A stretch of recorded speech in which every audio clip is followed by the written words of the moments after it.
How to play the Last of Us theme song. For this song, you only need the bottom G, B, and E strings. First, you're going to put your index finger on the 3rd fret of the E string. Then with this hand, you're going to pluck the E string, B string, and G string. Now do that same thing except without your index finger. Now do the same thing with your index finger on the 5th fret of the E string. Now do the same thing except with your index finger on the 2nd fret of the E string.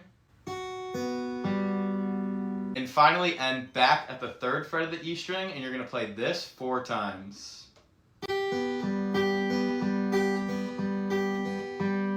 After you play that whole thing, you're going to do the exact same thing, except instead of ending back at the 3rd fret, now you're going to end with your index finger on the 7th fret. Put everything together and it should sound like this.